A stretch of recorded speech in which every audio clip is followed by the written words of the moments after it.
All right. Welcome, everybody, to episode 9 of Talking Movies with Sean, Kenny, and Jim. I am Sean. I'm Kenny. I'm Jim. And I'm And- special guest Mike. Very good. First name special, last name guest. Mr. Guest. Yeah, tonight we have our special guest, Mike, from Mike's DVD and Blu-ray collection.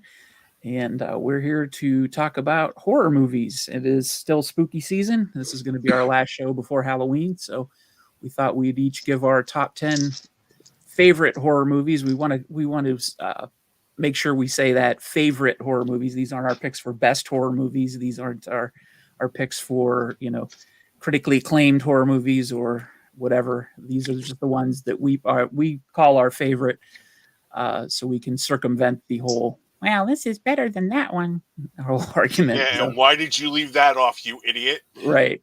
So speaking for myself, the way I picked mine was just if I wanted to sit down and watch a horror movie, a comfort horror movie, these are the ones I picked. And then I asked the guys to each pick a honorable mentions, at least 2, and we'll give those after we give our top 10. So we will get into it. One thing I did want to say before we get into that, I know we always talk about Tubi and we always talk about our love for Tubi, but there is a new competitor on the horizon, which just became available that may be actually kind of Tubi 2. We may want to call it that. I'll just show this real quick.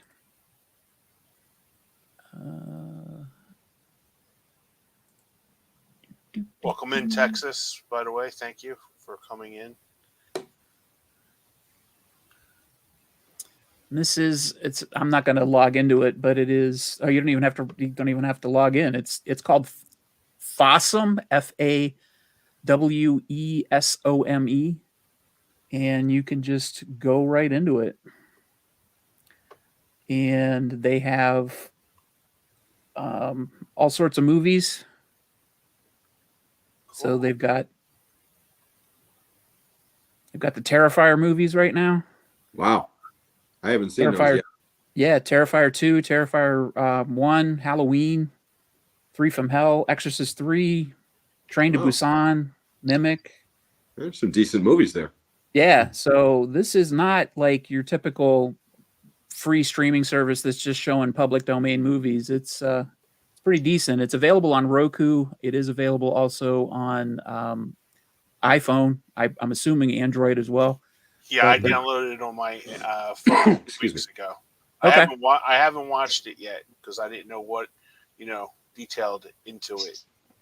Yeah, so just something to keep in mind if you're looking for something to watch. Yeah, They got all lots of sorts of cool stuff. I Did like you how say they it was have- free?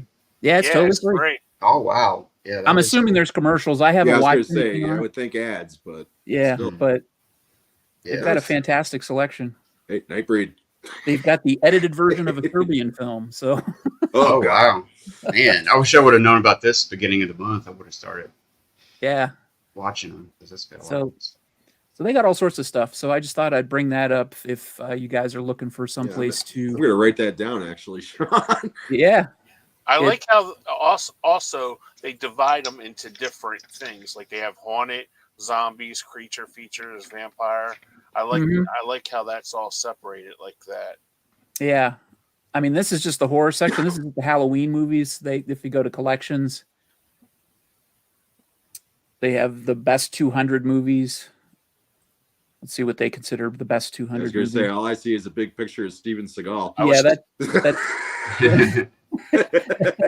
That's- not a good start. Hey, he did a couple good movies. I'll put Out for Justice upon anything that you guys Oh, talk yeah. about. Yeah, I that's a love good Out one. for Justice. Under Right. Siege. Yeah. Yeah, I'll watch Under Siege any day. That movie's great. Yeah, absolutely. like his first 5 or 6 movies were pretty decent. Yeah. Absolutely. So let's just take a look at Best Western. And we'll see what shows up since we talked about Westerns a little bit ago. All right, Mike, this is where we need you. McClintock, Wagons East. Okay, These are Western comedies. Yeah. They got some oldies on there. Yeah. Hmm. Western action. Oh, Oh, there's Shoot the Us. John Wayne. Okay. Big Jake, Yeah. True Grit, Shane. Yeah, there's some good ones on there, actually. Hey, look Hey, at there's that. Sundown. Yeah. There's Sundown. Oh wow. Yeah, it looks So- like a good little mixture. Yeah. Yeah. Cool. So Yeah, just something thanks, to think John. about. All right. So figured I'd get that out of the way before we got into the subject of what we're doing. That's really cool. That's really Yeah. neat. Yeah. All right. Hey, Texas. Sorry I missed you in the chat there. Hey, Texas. Hey, All right. Texas. CWO, So- baby. So we will start like we did our comedy show a few weeks ago. We'll just start with our number 10 pick. And I guess we'll do a round robin. We'll start with somebody who wants to volunteer to go I'll first. start. All right, Kenny. What's your All number right. 10? My number 10 is Poltergeist. Excellent. All right. I Good remember call. seeing that. I remember seeing that on cable, and it literally scared the hell out of me. And that is no joke either. It was just like, and that woman, because that woman at the time, she was on Different Strokes. Zelda Rubinstein. Zelda Rubinstein. Yeah. Yeah, and we didn't watch Different Strokes after watching Poltergeist for a couple of months because she creeped me out. And my brother was young. My brother's younger than me. He's 2 years younger, and I remember she's gonna pull Arnold into the TV. You know, so I mean, when you're 10 and 8, you know, you kind of think those things, you know. But yeah, Poltergeist for me, that scared the living poop out of me, and I like it now. And then Coach was the dad in it too. Craig So T. Yeah, Nelson. yeah. Craig T. Yep. Nelson. So Joe Beth Williams. Yeah. Joe, it's great Joe movie. Beth Yeah. Williams was really good in a movie called Teachers. Did you ever see this movie, Mhm. Teachers? Mhm. Yeah. Hey, I'm getting the thumbs up back So- when we start doing this. Can I get Oh, the okay. fireworks tonight? Yeah. Oh, Oh wow. cool fireworks. So yeah, number 10 is Poltergeist for me. Awesome pick. I wonder why Jim is the only one we can get the fireworks and the thumbs ups for. I don't know. I got the magic voice, baby. Yeah. When you do, Jim, when you do the one, you got to do the fireworks again. When you give me your number one, let the fireworks explode. Fail miserably too. Okay, All right. before I get into my list, Okay. I want to pose this real quickly. Okay, Sure. this list is definitely subject to change. Sure. This is how I feel at this particular moment. By the end of the evening, it might change Right. because this was literally one of the hardest things I've ever had to do since I started doing my channel. Horror is my bread and butter. It's my favorite genre, and it's literally like Sophie's Choice, trying to pick titles. So I just wanted to throw that out there. So we're going to start off. Number 10 is the newest title in my list. It's from 2016, and it is Train to Busan Ooh, good Nice. from South Korea, Oh directed yeah. by Yeon Sang-ho. I'm not going to attempt to name any names from the cast, although they are all excellent. Yes. The main reason why I picked this one, and I was struggling with the number 10 one, but the reason why I picked that one, in addition to it just being a great movie, I cannot think of any horror movie in my entire life that brought me to tears. That movie did. So for that reason, it's number 10. Wow. Yeah. Yeah, I've heard a lot about that, like Yeah. past couple of years even. And I The need to see boys it. suggested that, and I watched it that day after Mhm. watching it, and I messaged them saying how much I liked that movie a lot. Yeah, it's an incredible film. It really is. Hmm. Yep. I totally agree. So does Texas. Yeah. Texas has Train to Busan rules. Hey, Patrick. Hey, Patrick. Hey, Okay. Patrick. Hey, Patrick. So I think it's my turn, right? Yeah, if we're gonna go clockwise. So yeah, it's Okay. it's you. Well, yeah, this I guess number 10, and I'm gonna go ahead and just break it out. This is gonna be a half and half one, but Halloween 3, which Okay. just creeped the Season of crap the Witch? out of me. Yeah, that Season of the Witch when I was a kid just scared the crap out of me with those masks and all that. And Slash the original Halloween. I mean, I know somebody's gonna do it, so I'm just gonna go ahead and So you're putting them in the same slot. yeah, just Halloween. Yeah, I guess the first Okay. three is just but then part three, I know it's kind of been. Is it really part of the storyline or not? But it's scary all on its own. I think it should have just been its own movie named Yep. something else. Yeah. Mhm. Yep. Just Just season of the season- witch. Yeah, Season of the Witch would have been perfect. But Yep. So but yeah, that More that, days to Halloween. Halloween. Oh, yeah. Halloween. There's just 9 so more much days to stuff. Halloween. Yeah, there's just so much stuff. It still kind of creeps me out. And then who's the actor? The main guy. He was in the Tom Fog. Atkins. Tom Atkins. Really, yeah, he was really good in it. Yeah. That's what And I'm. what's his face? Dan O'Hurley is the bad Oh. guy Yeah. from RoboCop. He's awesome in that movie. yeah. Yep. Yep. He's Mhm. so good in that movie. Mhm. Yeah, that's a good pick. That's a I good actually pick. seen that before I seen the other two Halloweens. Really? I did too. Yeah, I did too. I Actually, seen that on here in Philadelphia. We have it was like a HBO channel, Prism, and Mhm. they played the hell out of that oh yeah. all the time. Yeah, I remember the backlash to that movie when it came out. People were losing their minds because Yep. they were expecting a Michael Myers movie. Yep. Right. And, like Mike said, they should have called it something else. Just call it Season of the Witch. That movie probably would have been like a little tiny hit instead of a big Oh, yeah. flop, Yeah. Right. But yeah, as far as the Halloween movies go, after Season of the Witch, I don't like any of them. Yeah. So, Yeah. I love the first three Halloween movies.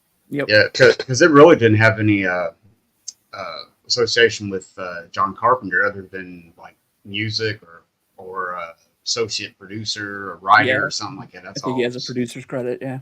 Yeah. Yeah, he kind of wanted to do that with Halloween too, actually. He wanted to, like, every year have a different scary movie and just put it under the Halloween brand. And they were like, no, we want a sequel. So he Mhm. did that. And then when they said, okay, we want number 3, he was like, okay, fine, do whatever you want. Just pay me my money. Right. Yeah. Yeah. Yeah, that would have been good. It'd been like an anthology or something. Yeah. Different Yeah. stories and stuff. That would have been cool. Yeah. I think they ran into a kind of a head-to-head collision with Friday the 13th because Friday the 13th was turned into that juggernaut where they were putting out Mhm. sequel after sequel, Mhm. and the film company wanted Halloween to be that, and Carpenter didn't. So yeah. All right, that's a great pick. All right, my turn. Number 10, Near Dark. Oh, great 1987. Good movie. one. Yeah. another That good almost one. made my list. Yeah, I love that movie. That movie's got a little bit of everything. It's got Lance Henriksen. It's got Bill Paxton. It's got some little bit of comedy in it. It's got some great visuals. Just an amazing vampire movie. And I've made the confession that I never saw Lost Boys, so I always picked it as my favorite vampire movie of 1987 by default because I never saw Lost Boys. Yeah. But just the whole atmosphere of that movie is just fantastic. Mhm. And I think there's one line, I forget the lead up line, but the one guy goes, well, we fought for the South, just to give away. Says, Jesse, exactly how old are you? Yeah. Well, There I you fought, I fought for the South. Yeah. He's like, what South? We lost. Yeah. There you go. Perfect. Yeah. Perfect. Yeah, that was a good one. Yeah. That's a Yeah. good one. Yeah. That's a movie that I definitely can pop in anytime and just watch it. And I just love the crap out of it. Bill Paxton is so good in that movie. Yep. Mhm. The Yep. bar scene with The Bill bar Paxton scene, is yep. just incredible. It is Yep. just so good. Mhm. I hate it when they don't shave.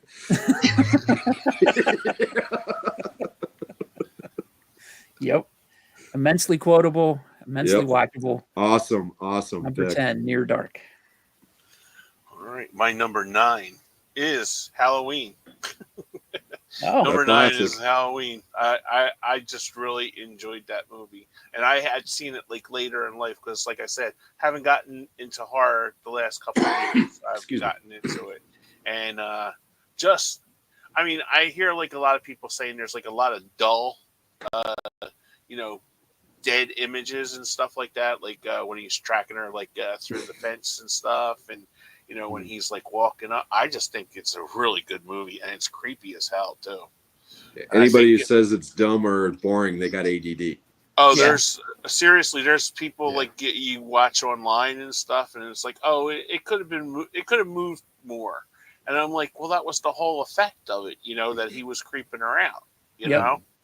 and I just like I like how it's shot too, like the long scenes Mhm. when Oh, yeah. like when she's walking to school with the little boy, it just that even makes it more creepier. Mhm. Than if it was like really a tight shot.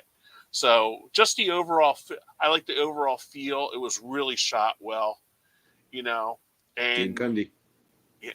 and it was just a really creepy ass movie.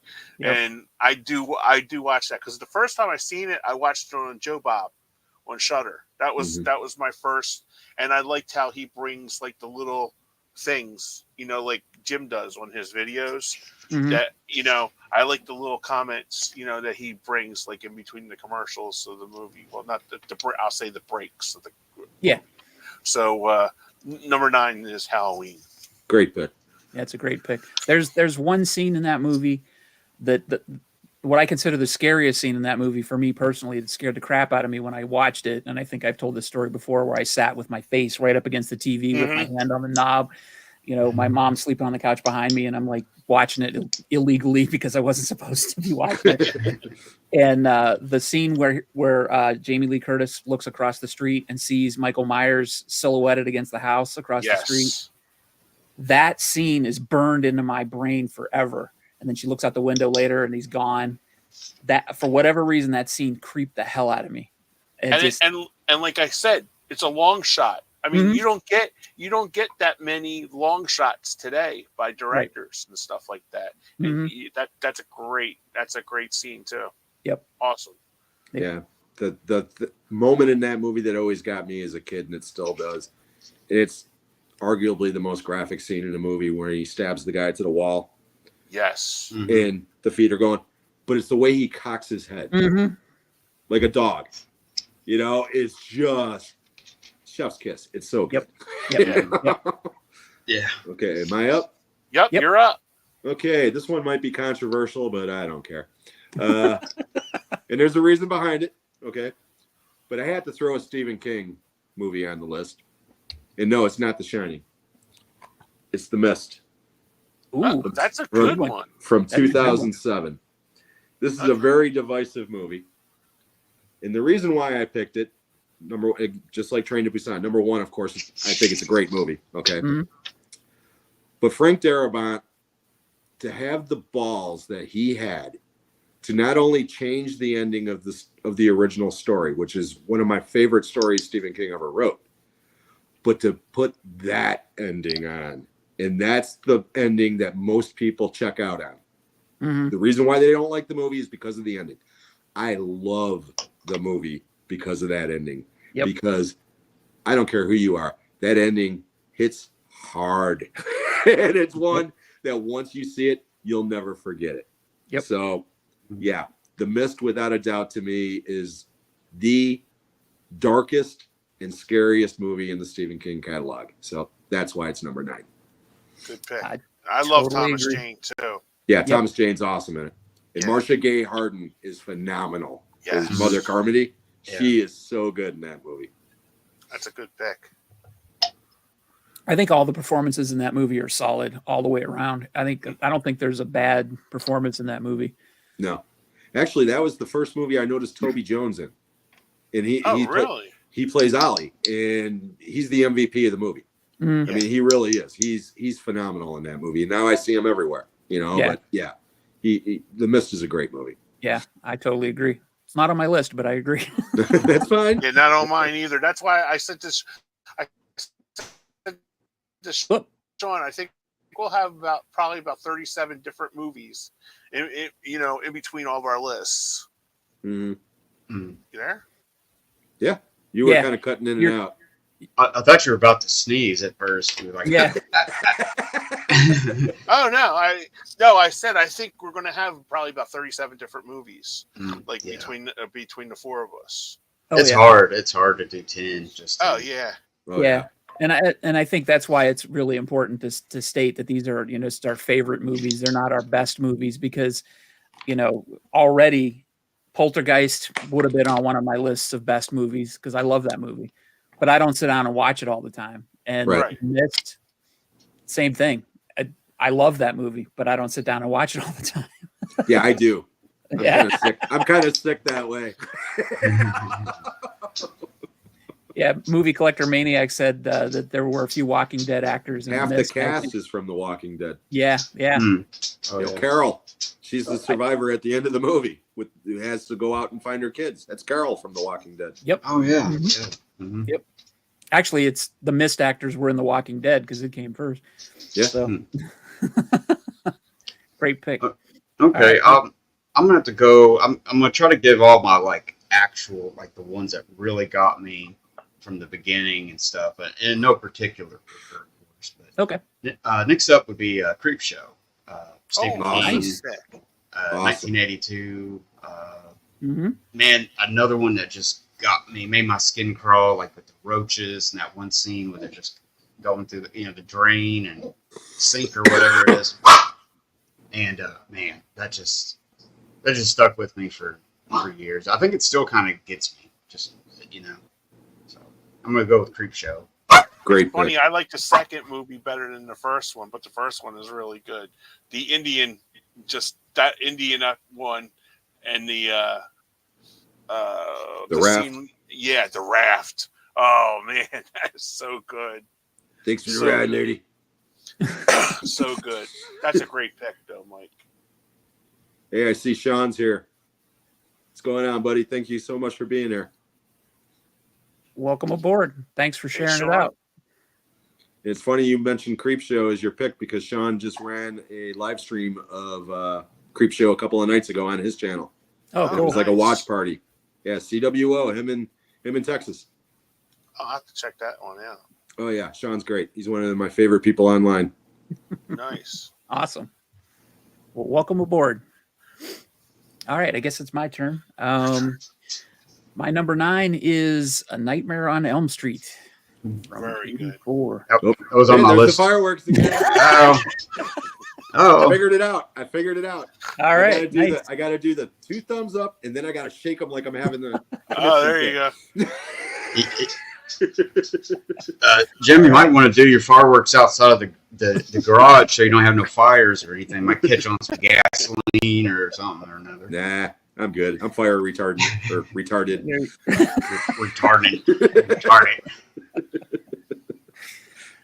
Yeah, I got to go with A Nightmare on Elm Street.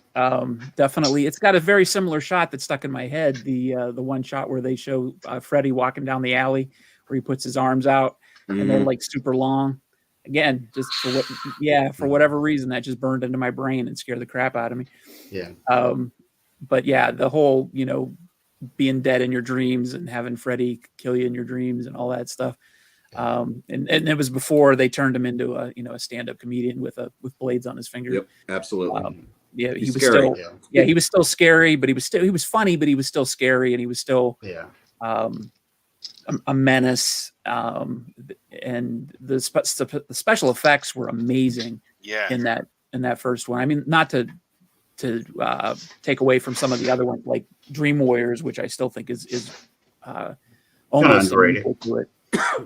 But yeah, Nightmare on Elm Street is one that I don't revisit as much as some of the other ones on this list, but that's why it's at number 9. But yeah, definitely one that I would revisit.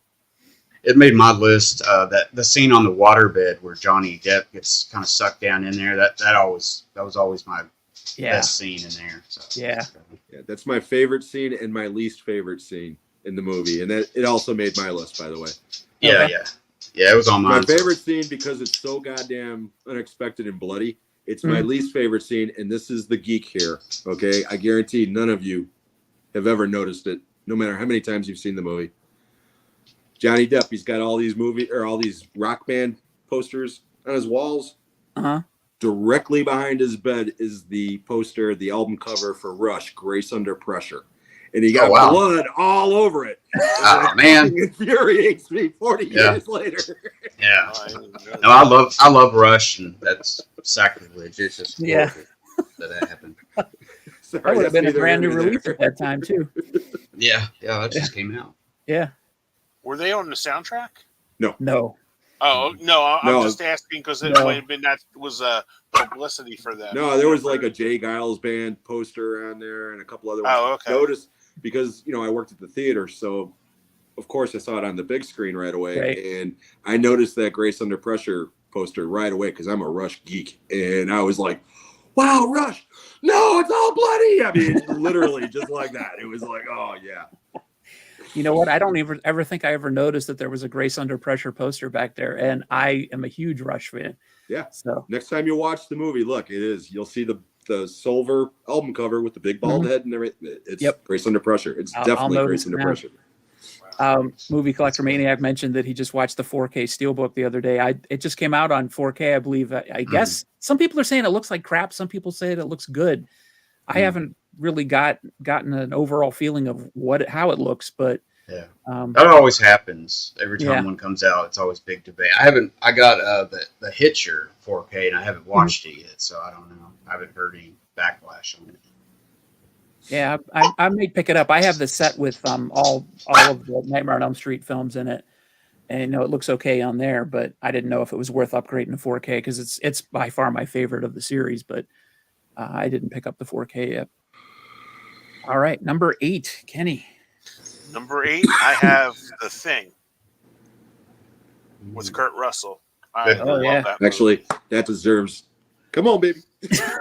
Come on, baby. Nope. Nope. I lost Fire. it. I love that movie. That was another one I seen on cable before it hit rental stores, and I was like, "What is Excuse me. this?" Because my mom thought, "Oh, Kurt Russell, it's a Disney movie," because my mom would watch all the Kurt Russell Disney movies, I grew up with and those. we're about 5 minutes into it, she's like, "Boys, you're on your own," and me and my brother just loved it. It's a great movie. It's awesome. It's great. It's well shot. It looks great. Anything in the cold and the snow, it's kind of isolated with the claustrophobic feeling with you, and it's another one that it has so much replay value that you can Absolutely. watch all the time. Absolutely. So that's number 8. Great pick. I was talking on an earlier episode watching people react to movies. Mhm. The Thing is a great one to watch people react to. Oh yeah. Mhm. Every time. And I'm not exaggerating. Every time. Why are they shooting at that dog? Stop shooting at that dog. I hope these assholes die for shooting at that dog. And then 20 minutes later, kill that motherfucker. They're freaking out. Yeah. It's awesome. Yeah. I saw that theatrically, and I remember at the time, when they were shooting at the dog, my buddy next to me was like, "Why are they shooting at the dog?" And I'm like, "It's a horror movie. The dog is probably bad, Right. I mean, no, every time. Why are they shooting at that dog? Stop shooting at that dog. And then they turn on a dime. It's great. Yeah. Yeah. Okay, number 8. Yep. We are going to 1985, Stuart Gordon's Reanimator. Good one. This was originally released unrated when it came out theatrically. I was lucky enough to turn 18 the week before it came out. And Nice. Oh, wow. drove 25 miles to the nearest theater to find it. And loved it. It's one of my, like I said, obviously it's one of my favorite horror movies of all time. But Jeffrey Combs is Herbert West in that movie. I mean, granted, it's such an over-the-top cheese fest performance. He Yep. is so friggin' awesome in that movie. And Barbara Crampton is I've had a crush on her ever since. Yep. Even before the head went down on her. I fell in love with her, So, yeah, Reanimator, like I said, that one and one other one on my list are duking it out as far as like which one's crazier. But deep down, I don't think you'll ever find a crazier movie than Reanimator. So, yeah, it had to make my list. That's awesome. That's a great pick. Yeah. I agree with Patrick. Next, I would say I'm gonna go with the old one here. 1932's The Ooh. Mummy with Boris Karloff. Whoa. Good one. Actually, probably one of my first older movies or definitely old horror movie I saw. It actually came on the late late show. It was probably 1984. I was probably 6 or 7, and man, I was just into it and everything. And it's one of the slower class, Universal ones, but it always just get me. I mean, I remember it just, it was like wow and stuff. So, but many years later, I would see other, Boris Karloff stuff and everything. But that one really sticks in my mind, and I don't know if it really scared me, but I was just really into it. It's just it was like wow. I guess the black and white and just the makeup as the mummy and stuff like that. So I have to go with that. I think of some of the earlier Universal monster movies, it's probably one of the less cheesy ones. I mean, I don't consider them cheesy like bad. It's probably one of the more, I don't want to say believable. I don't really know the word I'm looking for, but it probably has the most class to it, I think. And then not to take away from Dracula, because that's probably the classier of the two, but I don't know. It just comes away as not feeling like a cheap sets and cheapness. I'm really digging a hole here. Yeah. Well, it was directed by a cinematographer. His first movie, Carl Throne. He would later do I Love Lucy show and stuff, but he had a real eye for detail, and I guess they used all the lingo, all the Egyptian, names, and they tried to be real serious about it and stuff. Yeah. But it has its moments of kind of yeah. But no, overall, yeah. I mean, I would probably vote for Frankenstein or Dracula over the Mummy, but definitely top 5 or whatever. Universal stuff. But yeah. Cool. No, it's a great movie. Yeah, totally agree. My number 8 is The Changeling with George C. Scott. Another one that almost made my list. Great movie. Yeah, I really like it because it's just, it's a ghost story. It's one of those movies that I was able to get my wife to watch, and she hates horror movies, but she was really into this and like into it, and it still scared her, and it didn't scare her away from watching like The Conjuring and stuff like that. So I like that it's able to kind of reel in people who aren't necessarily horror movie fans and still get to them. And George C. Scott's performance is really, really good. I mean, it's not quite as over the top as some of his stuff, but it's understated for the most part. It's for him. It's a lot of pain in that. A lot of pain in that that portrayal. That's what I'm saying. It's say, understated, family, for the most part. Yeah. And you can feel the loss, the sense of loss that he has, and then why he's got a connection with this boy, and it's a really good film, and it's scary. It manages to be scary in the sort of cheap scare tactics way, but in the get into your brain and kind of screw with you way too. So, see, I don't know if I would say cheap, because the idea of a bouncing rubber ball coming downstairs sounds ridiculous, but in the context of the movie, it's terrifying. It's so well done. Yeah, that movie. It's perfectly well done. But some people consider scary, if it doesn't make you jump, it's not scary. So, and again, those people have ADD. Right. Exactly. That's good. Great pick. Great pick. My 7th one, Mike touched on, was 1931's Dracula. Nice. I love that movie. I watched it this week because I just got it on the 4K sets, and I love the movie. I love it. It's just so well done. I love the black and white texture of everything, and it's just can't understate how great that movie is. Lugosi was born to play that role. He was so good. He was so good. I don't know. Plan 9 from outer space. Yeah. That. You know what? It's funny you say that. That almost made my list. I had no idea you were wearing that. I swear to God, that is like too funny. Holy shit! I'm gonna go play the lottery. But wow. Yeah, Dracula. That's really good. That's my number 7. Hey Great. Kenny, on that set that you got, does it have the Spanish version of Dracula on it? Let me see. I got it right here. Yeah, I think saw it that is. pickup video. I think it does. Because I haven't seen it yet. Oh, is that the but I- 4K? Yeah, Yeah. it's the 4K. Yeah, it does. A 1931 Spanish version of Dracula, behind-the-scenes documentaries, featurette on Bela Lugosi, Karloff, Lon Chaney, and feature documentaries. Okay. Because I have heard that, believe it or not, the Spanish version is actually superior. Oh, really? Yeah. Yeah, Okay. yeah, What's it that? really is in some ways. Yeah, I haven't Okay, seen yeah, it, so I don't know I'll how. pop- But I'll pop that in. I wanted to see, and it pops, man. That I forget who said it. I think it was Mike. You said it about how the black and white movies really pop on the 4K players. Mhm. yeah. I got And- the original Frankenstein one. I think it's in the other set, or maybe it's in that set. Yeah, Uh, I think it's in this set. Yeah, and I bought both sets. I got them really cheap too. Yeah, I did too, actually. And when I put Frankenstein in, it was like, wow. I mean, it's just so clear and so, it's what it's supposed to look like. That was like, man, it was kind of a revelation a little bit because it's the best that I've ever seen it on the 4K and stuff. But I'm not sure if the Spanish one is in 4K. I'm not sure. No, I think that's Blu-ray. just Okay. regular. Yeah. Okay. They'll probably Yeah. look great though.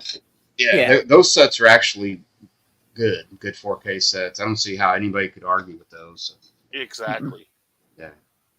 Yeah, and you got those really cheap too, didn't you? Kenny? Yeah, You did? I couldn't believe it. I talked to one guy down, and he gave me the set, and then the second set with the Bride of Frankenstein one, they had sent me another one of the first one, and he said, just give me $20. I'm like, all right, so I was like, I'll take it. You know what I mean? So it was like I sent it back to him. He goes, hey, I appreciate you sending it back because a lot of people, would just like dick you on it, right. Mm. So I'm like, no, I'm honest. Here you go. So Sorry, guys, That was one second. that was number 7 for me. Cool. Good pick. Sorry, just got a text from my daughter-in-law. I need to look at real quick. Okay, sorry about that. Okay, Oh, you're fine. No, great pick, Ken. thanks. Okay, 7, right? Yeah. Okay, we're back in the 80s. You'll notice a trend here. I got a lot of 80s movies here, Yeah, so do I.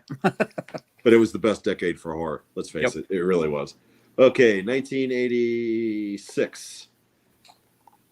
Mike mentioned it earlier. The Yep. Hitcher, Oh, yeah. Oh, that's a good one. directed by Robert Harmon and starring C. Thomas Howell and the incredible Rutger Hauer. I think John Ryder is one of the greatest horror movie villains of all time. He's right up there with the rest of them, Jason and the rest of them. He is terrifying in that movie. And like a couple of movies, The Changeling, okay? Mhm. It's scary. There's not a drop of blood in it. Right. Okay. Mm. The Hitcher, there's a little bit of blood in it, but it's nowhere near as gory as one would think. Hmm. Because I remember when that movie came out, Siskel and Ebert had a cow and said that it was like the most disgusting movie of all time. And they were talking about Jennifer Jason Leigh's scene. Hmm. Yeah. They don't show it. Right. They never It's implied. show it. You don't even hear it. And people were those two lost their minds. And it immediately made me want to see the movie. And I was actually a little bit disappointed that it wasn't as gory as they were making it. But as far as suspense thrillers go, The Hitcher's the best in my opinion. Yeah. I love it. Yeah, it's Awesome. really good. I honestly have never seen it, believe it or not. Really? It is Oh, so wow. good. Yeah. I think Warner Brothers is putting out the 4K next Yeah. month or something. But I got the other one that came out, the big box set one. But Got a fan. It's Tubi's competitor. Yeah. Yeah. Damn you. Oh, Miss Corey. Hey, what's up, Corey? hey, Corey. Yeah, I definitely have to see The Hitcher. It's a great movie, Sean. All right. Okay, Mike. Oh yeah, it's me. I was gonna say I always like in my mind somehow. I always put The Hitcher and Near Dark kind of together, not associated, but just I guess maybe when I saw them, it was close together. I know they're different years. I think 86, They're 87. only a year apart. Yeah, I always just put them two together for some They've reason. got a but very similar aesthetic. They've both got like a Western aesthetic to them. Yeah, maybe that's Near what dark, it for is. sure. kind of a road feel. Yeah. Next up, I'm going to say it's still gives you the creeps. Rosemary's Baby, Ooh, 1968. good pick. I know it's more well known, popular or whatnot, but it still has moments where just in the direction of what's his face, Roman Polanski. There's a scene where she's on the phone and it's filmed out in the hallway, and it's only giving you a crack, kind of like wanting to kind of look over the edge into the bedroom. And there's just some little nuances like that, and it's just kind of creepy. It makes you feel like you're there and stuff. And so I have to put that one on there for sure. Good pick. pick. Good pick. What's up? Great pick, Mike. Thanks. All right, it is my turn. And my pick would be also from 1986. It is The Fly. Oh, Good yeah. pick. I don't consider myself a David Cronenberg fan. The mojo.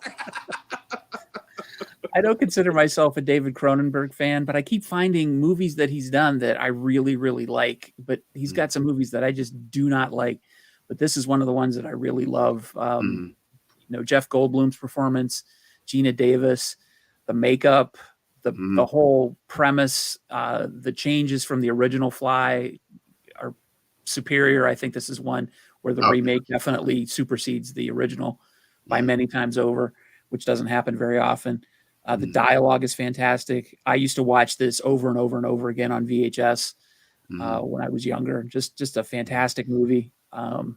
It'll gross people out, but it's still eminently watchable. Yeah. Man, we should have done our favorite 50, top 50 or something, because I just couldn't. I mean, The Fly is definitely a favorite and stuff. Loved that one, but I don't know. I couldn't squeeze them all in there, Yep. Trust me, I feel your pain. Well, like Jim said, these are all subject to change. All of us, we could have a different list tomorrow. Right. Yeah. All right, Kenny. All right. Number 6. Now I'm going to throw this a little curveball with this one. Rope. Ooh. Alfred Hitchcock's Rope. Nice. Nice. Love it. I love this movie so much. I think it's one of his best written movies. Because just the acting with Jimmy Stewart, it's really good. I just like it. I don't really have a reason why. I just and it's one of the most watchable. Like I'll just throw it on just to throw it on if I feel in the mood, and I don't have any reason why, but Rope. That's my number 6. Nice. Yeah, that's a good one. Good deep cut.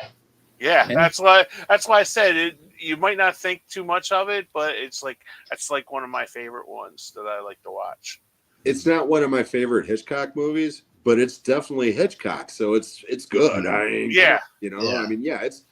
a great movie. It really is. Yeah.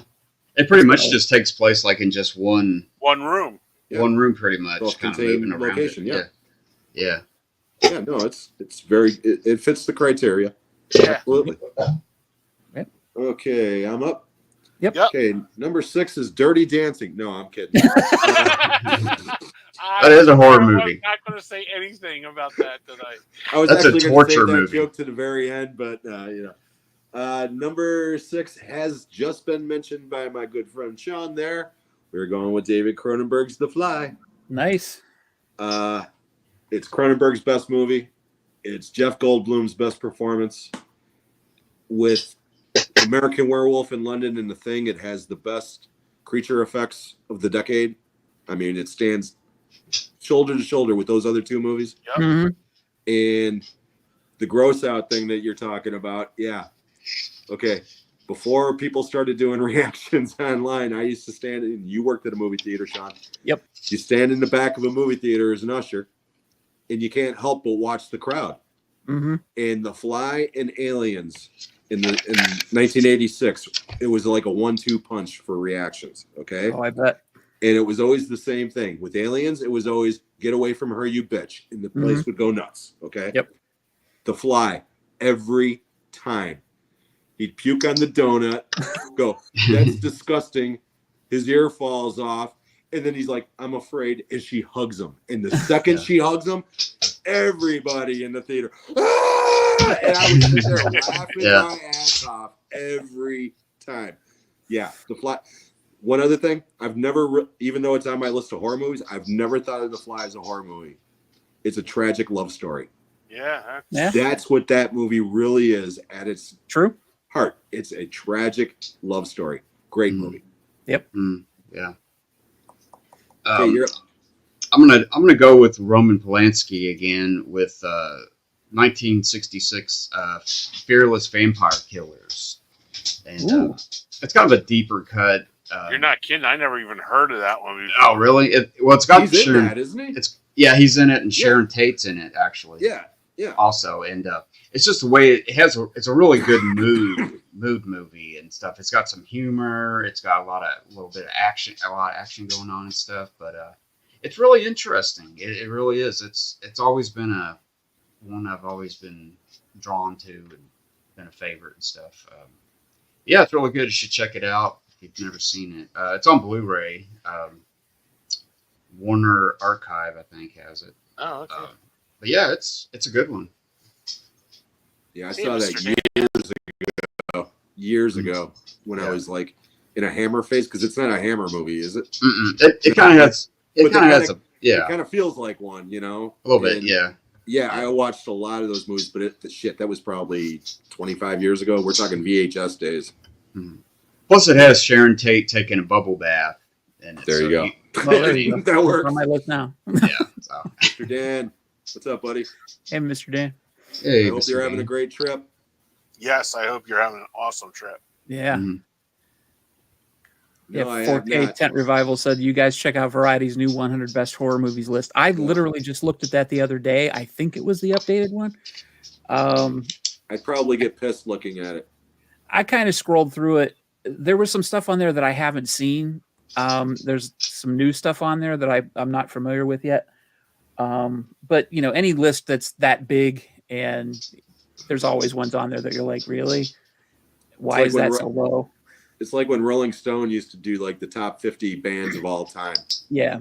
And I would be infuriated every time I would look at it. Right. I mean, to the point where now I don't even really look at lists like that anymore. I can't do it.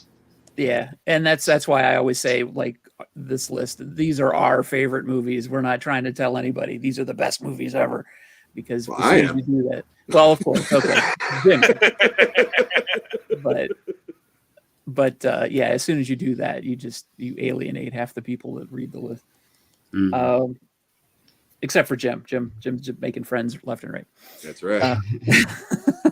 All right, number 6. I'm going a little old school. It's Creature from the Black Lagoon. Awesome. Which is, for whatever reason, I love Dracula. I love Frankenstein's monster. I love all the Universal horror movies.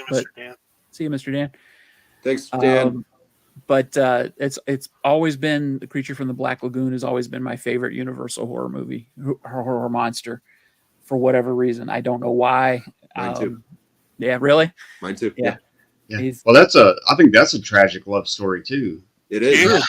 It is. Totally misunderstood. He just wants to swim around and have the chick and stuff. But yeah, he's not really violent unless somebody gets in his way. It's not Humanoids from the Deep. No. Yeah, if Roger Corman would have made it, it would have been a totally different movie. Oh yeah, definitely. More movies. Yeah, no, that's got to be my favorite Universal monster movie. Just really, I've loved it since I was a little kid. I remember the first time we actually saw it on TV. Was sitting on the couch with my dad, and my dad saw it. And he's like, "It's Gillman," and I was like, "What?" Because that's what he called it. He called it Gillman. Yep. Yeah, so it's always been the Creature from the Black Lagoon for me. But Yeah, that's one that I like a lot more and more as I watch it more and get older and stuff. It's really grown on me because I used to not think of it being number one or top five or anything. But right, yeah, I really like it a lot now. I got a chance to see it in a theater in 3D, which was pretty awesome. Oh wow! Yeah. I saw it in 3D, but it wasn't in a theater, believe it or not. When I was a kid, I think I was about 12 or so. The little town that I lived in, they had like a little community center, and they actually did like a raffle, and you bought tickets for like 25 cents, and you went into there, and they showed it on the wall with 3D glasses on. Oh wow! And it was cool. That's The cool. 3D wasn't, like spectacular or anything, but there were certain things. It was the red and blue glasses. Oh, that's what I was going to ask you, if it was the red and blue. Because Oh yeah, it was the red and blue glasses, and yeah, it was cool. I mean, it really was. the local TV channel where I lived in Pennsylvania, they did I think it was Channel 11 out of Pittsburgh. They did a broadcast of it in 3D, and you had to go to the grocery store and pick up your red and blue glasses, and they did it, and it didn't work very well at all. No. But the one I saw in the theater, which was probably maybe 7 years ago, it worked really well, and it was fantastic. Awesome. I mean, just on a technical level, that movie. Yeah. For the underwater photography for the time. Yeah. I mean, shit, that movie came out, almost 100 years ago now, and it's pretty good. I mean, that was like, James Cameron shit back then. Yeah. And the suit is still a marvel today. That's Yeah, really, it's one of the really well best done. creature outfit, suits of all time. Yep. Yeah, I got to see like the original Frankenstein and Dracula on the big screen, and it's such a different feel and stuff, especially with the audience and stuff and everything, and it really, plus to see it blown up like that, it's really cool experience. Nice. Cool. Well, my number 5 is Nightmare on Elm Street 3, Dream Warriors. I remember seeing this opening night when it opened, and right before, you guys remember they used to play, before the previews, they used to play music videos in the 80s. And they had the Dokken video, Dream Warriors. And the whole theater was singing that song because it was so popular, because MTV played it, because I think Constantly. MTV had have Freddie at Your Party on MTV. Yeah, it was a tie-in. Yeah, it was definitely a tie-in, and they played that so much. And I just remember hearing the song. And whenever I hear Nightmare on Elm Street, all I think of is Dream Warriors. Yep. So it's the best sequel. My favorite line is, "Where's the bourbon, bitch?" So that's it. It's definitely my second favorite Freddy movie after the first one. Yeah, but mine too. But I just love that movie. Yep. So that's why it's number 5. Yeah, Dream Warriors is definitely the best of the sequels. Yep. Yeah. By far. Oh yeah. And I love Dokken. I saw Dokken live like 4 times in my life. I hate that fucking song. From the moment I heard it, I was like, "Oh my god, I hate this song." I just like the song because I just remember them playing it at the theater, because we went in the 80s. We went to the movies every weekend, and I just remember, them playing whatever was like really popular, like Jump in Panama was like really popular, and it was just a good time when you went to the movies back then. Yeah. Yeah. Dokken was one of my favorite bands around that time too. Yeah. Yep. I saw him. Like I said, I saw him at 4 times. Wow. And wow. they were great, but yeah, for whatever reason, that song, I just I like the guitar solo in it, but other than that, it's like Yeah, it's one of those songs. You like it, you hate it at the same time. Right. Yeah. Love it and hate it. It's like being a Okay. Kiss fan and hearing Rock and Roll All Night for the 4 billionth time. Oh yeah, good lord. Yeah, I'd rather listen to Dream Warriors over and over before Rock and Roll. I got totally burned out on that song. Like a lot of people. Okay, top 5. Number Top 5. The greatest vampire movie of all time, in my opinion, 1985's Fright Night. Oh, that's Oh, a good yeah. one. Directed by Tom Holland, starring Chris Sarandon and the incredible Roddy McDowall, rest in Yep. peace. Yeah, definitely. Like I said, it might not be the best vampire movie of all time. It's my favorite. Right. And that was like the golden age of vampire movies. Sean already mentioned Near Dark, which damn near made my list. Lost Boys, Vamp. There was a couple of comedies and stuff, but Vamp. Once Bitten. Once Bitten, yes. Mhm. But Mhm. for me, Fright Night, it's so much fun. And Roddy McDowall, I love Roddy McDowall. He's always been one of my favorite actors. That's his best performance that I've ever seen. I mean, he was born to play Peter Vincent. Oh, The, yeah. re- Yeah. the, Perfect. re- the Yeah. remake's okay, for what it is. Yeah, it's actually good.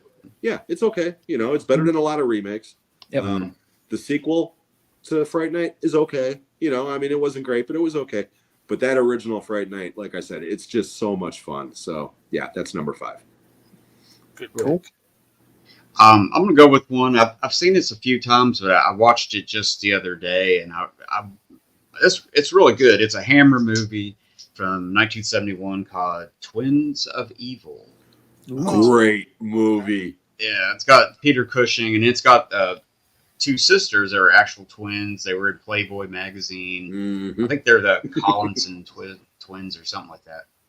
And but overall, it's really good. I mean, Peter Cushing's really good. It's got a great cast. It's just burning witches and vampires and what else? What else could you ask for? It's just really good. Cool. I like it. Kind of an Yeah. oddball one, but really No, good. that's a great one. I love that movie. Yeah. I don't own it though. I wish I owned it. I don't. Yeah, there's I think gosh, what's the label? Synapse, I think, has a good Blu-ray of it. Hmm. Oh, cool. I'll check into that. Yeah, I have to take a look for that because I haven't seen that one. I've heard about it, haven't seen it. All right.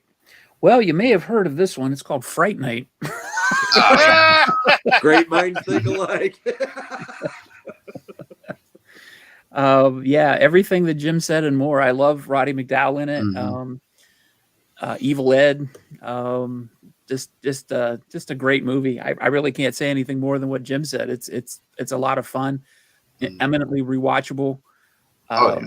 I bought the 4K and I sat down and I popped it in the player just to see how good it looked. And I sat down and I meant to watch 5 minutes of it. I ended up watching the whole thing. Yep. Because it's that good. I love that movie. So, yep. Good choice, Jim. Great choice. John. Choice. Yeah.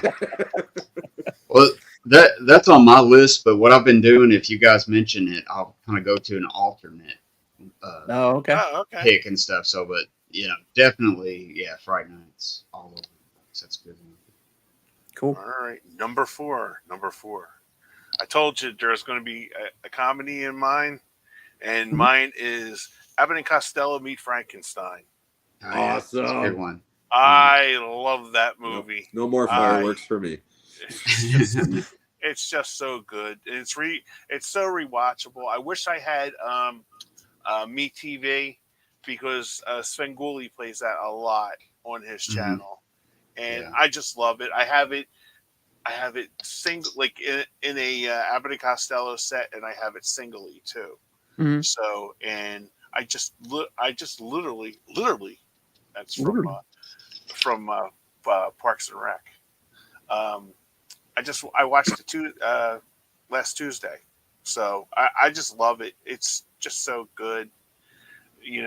Abbott and Costello are so funny together, and all that was the last time I think Lugosi played Dracula. Dracula. Mhm. Yep. Yeah, and it's their best movie. Yeah, oh yeah. Oh By yeah. far. It's such a great movie. One of my honorable mentions, and I'll mention it now, is they meet the Invisible Man. The spaghetti scene where they're sitting there and the spaghetti gets eaten by the Invisible Man still makes me laugh so hard. So yeah, I love the Abbott and Costello monster movies. So Yeah, Yeah. that one's they my are. favorite one. They're so much fun. Yeah. It's perfect comedy and scares and stuff. Yeah. Yeah. I showed that one to my grandson when he was about 8. And yeah, he loved it because that was about how old I was when I was watching it on TV. And Oh, cool. yeah, I'm definitely going to stop by, Sean. I will stop by for that too. That's Yeah. awesome. Yeah, I may try to catch that too. Yeah. Sean's channel is great. Him in Texas and a guy named Juno, the three of them do these live streams constantly, and Oh yeah. they've got a great community of people. Really, Oh, great. real supportive people. Oh. Yeah, can't say enough good things about them. Yeah. Excellent. Very nice. Okay, my number 4, kind of a horror comedy. Sam Raimi's Evil Dead 2: Dead by Dawn, 1987, starring Bruce Campbell, the national treasure, because I love that guy. The gin. I did a franchise ranking not too long ago on my channel. Evil Dead was the number 2 franchise. Oh, And Evil Dead 2 is my favorite out of all of them. It is just, a lot of people don't like it. They prefer the original because the original is definitely, scarier. It's a hardcore horror movie. There's not an ounce of humor in that movie. Right. Whereas the second one is like a 50-50 mix, and Army of Darkness is just pure farce. Okay. Right. Which I also love. All right. Mhm. But the first time I watched Evil Dead 2, I was just expecting another hardcore horror movie. And the humor in that movie caught me off guard so much. And the moment he said groovy, when he makes that damn chainsaw and all that Yep. shit, it immediately became an all-time favorite movie. I've seen that movie 100 times. I'll probably watch it another 100 times before I die. It's just so much good. thank Yeah. you. It was hard. Thank you. Yeah, John, this was like passing a kidney stone, I swear to God. Pretty hard. Yeah.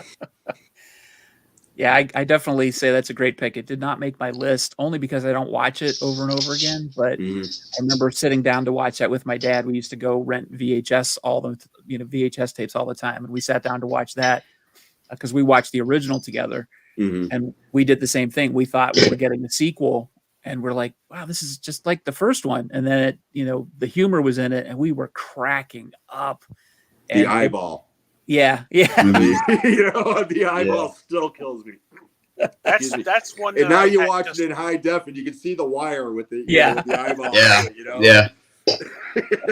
But yeah, That's one that I just recently found out about that whole franchise.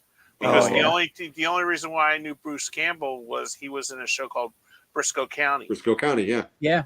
and then I was like, and I always loved that show. And then he was on Burn Notice. He was Sam Axe on Burn Right. Notice. Mhm. And then I started like looking into his filmography, and I'm like, oh, okay. I remember seeing when I worked at the video store. I always remember seeing the boxes, but again, I just got into horror a couple years ago, so I didn't know what the hell that was. No, like So I said, when I said he's a national treasure, I meant it. I mean, Bruce Campbell is so friggin' fantastic in those movies. I mean, the physical shit alone that he does. I mean, because he didn't have no stuntman on a couple of those movies. No. And Sam Raimi and him have been best friends for years, and Sam Raimi loves to torture him. And I Yep. mean, you could see it. He's just, I'm amazed that guy could even walk, considering some of the shit that he does in these movies, But yeah, you'll love those movies, Kenny. Like I said, Yeah. the first one and the new remake ones Mhm. are very similar in tone. They're hardcore horror movies, okay? Yep.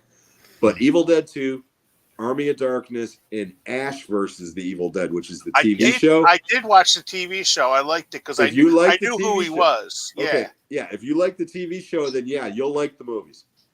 Because I just recently, when Sean was doing his top 15, I watched one of his movies. I won't say it just in case it's on somebody's list, but Sean did a review of one of his movies on his top 2015.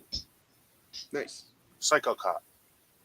Oh yeah, Maniac Cop. Maniac Cop. I'm sorry, Yeah. Maniac. Psycho. Yeah. See how on the It's okay, Kenny. We still love you. All right, All right. thank you. And it's funny because in that one he plays sort of a non-likable character, at least at the beginning, which Yeah. is unusual for him. So Did you hear the story about Maniac Cop 2 with him? No. Oh, because he's in the sequel, okay? But he gets killed immediately. And he said that he told them that if he was going to be in the sequel, he wanted to be killed immediately. So they did. Oh, that's right, because I said that was another one I watched on Joe Bob, because I've been really getting all my horror things from Joe Bob, and Yeah. he had the director of Maniac Cop on. Yeah, I don't remember the director, but yeah, like I said, he said that, Maniac Cop, everybody was fun, but he didn't like the movie. And he said when they wanted to bring him back for the sequel, he was like, no, just kill me. So they did. it's William Lustig, isn't it? Yeah. Yeah, because Yes. he's apparently he's Joe Bob's neighbor in real life. Oh, that's So- awesome. Yeah, so he, if you, I'm not. Shudder is not a sponsor, believe me, but I subscribed. Nor is Tubi. Yeah, nor is Tubi. That should be though. It's damn right it should be. Yeah. But I watched Shudder, and Joe Bob's been kind of, as the kids say, breaking your cherry on the horror, because that's where I first seen the Halloween. Thank you. I mentioned that earlier. I'm sorry. Go ahead. No, you're good. You're good. Yeah. I've missed the TV show Ash one, but Oh, it's yeah, I put Evil Dead 1, which I always just kind of put them together, but they are slightly different, I mean, quality, like budget wise, but both awesome movies and stuff. But what are we, number 4? Number 4, yep. number 4. Yeah, number Yeah. 4. Okay, I got to include some of the Roger Corman, Edgar Allan Poe movies with Vincent Price that he did. I just love those. And my favorite, I watch it every year, is Mask of the Red Death, Great movie. 1964, and it's just Great movie. yeah, the color, I don't know, it's just great. It's kind of low budget, but it's got it. I don't know. It's Corman directed that one, didn't he? yeah, I think he did actually. Yeah, he did. Yeah, but that's probably my favorite of those Vincent Price Poe movies and stuff that he did. Roger Corman. So yeah, Mask of the Red Death. Great pick. Those movies, when I was younger and I was watching like the old classic horror movies on Saturday afternoon, when those ones would come on, I would always be like, oh, it's not a creature feature, it doesn't have a monster in it, and I'd kind of be disappointed. But no, now those are the ones that I'm learning to appreciate a lot more as an adult, and going back and revisiting or visiting for the first time, getting into Vincent Price and Boris Karloff, and what I would have called as a kid the talkie movies. But I really appreciate them now. Good pick. Thanks. All right, number 4. I have this is probably going to be controversial because of how high it is and who it's directed by, and it's above something else. Picked by or directed by the same guy, but I'm picking Prince of Darkness. Ooh, Great movie. that's really John good. Carpenter. Yeah. I got the fireworks back, There you go. baby. I'm sitting there trying to do it I'm too. getting fireworks every time I pick something from Jim. Yeah, Great Prince of movie. Darkness is a movie I saw at the drive-in, and without getting too private, I went to the drive-in to see this movie with a girl, and I ended up not watching the movie. But I was sort of out of the Hey, side now. That's what drive-ins are for. out of my the side of friend. my eye. I'm like, Fireworks. I want to. Yeah, I really want to watch Fireworks. this movie. This movie looks really good. So as soon as it went to home video, I picked it up and rented it, and I loved it. I thought it was fantastic, and I watch it all the time. I just it's kind of talky and kind of brainy, but I don't know. There's just something about it. The whole atmosphere. Donald Pleasance the whole, Satan in a jar type aspect of it. And just the way that they get into the whole lore of it, and they're trying to translate what's coming out of it, and then the way it sort of reveals itself slowly but surely, and it's got a whole creepy vibe to it. Alice Cooper cameo, I was gonna say Yeah. Alice Cooper. Yeah, I mean, you get to see Alice Cooper stab somebody with a bike frame. That's pretty awesome. So, Yeah. but yeah, I love that movie. And as soon as it came out on Blu-ray and 4K from Scream Factory, I grabbed it. So Yeah, I got the Steelbook. Yeah. did you? Yeah, I got the Steelbook from Scream Factory. The thing that I love about that movie, it's not scary. It induces dread, Yes. and it does it Yes. extremely well. Yeah. I think it's his most underrated movie. Yeah. There's the one scene again. I must have a thing for like long shots, but there's that thing, the scene where the guy is out in the parking lot and he goes, "I've got a message for you, and you're not going to like it." Yeah. Pray for death. Pray for death. Yeah, that one and In the Mouth of Madness, I always come back to, and it seems like you can get a little bit. You see something different every time you watch it. So they're good ones to get into sometimes. Yeah, that one I've got to revisit. I've only seen that one once, so I will definitely put that on my list to check back out. But that's my number 4. the Apocalypse trilogy. With Yeah. The Thing. Yep. With Carpenter. Those are his 3 Apocalypse movies. Awesome. All right, my number 3 is Young Frankenstein. Yes. Movie.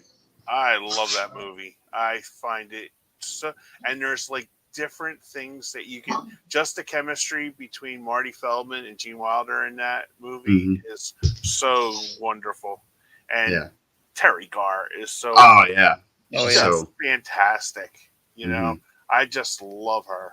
So she was like one of my first real crushes when I seen because I actually see this is another because like I said horror movies before Mr. Mom, she was pinnacle for me.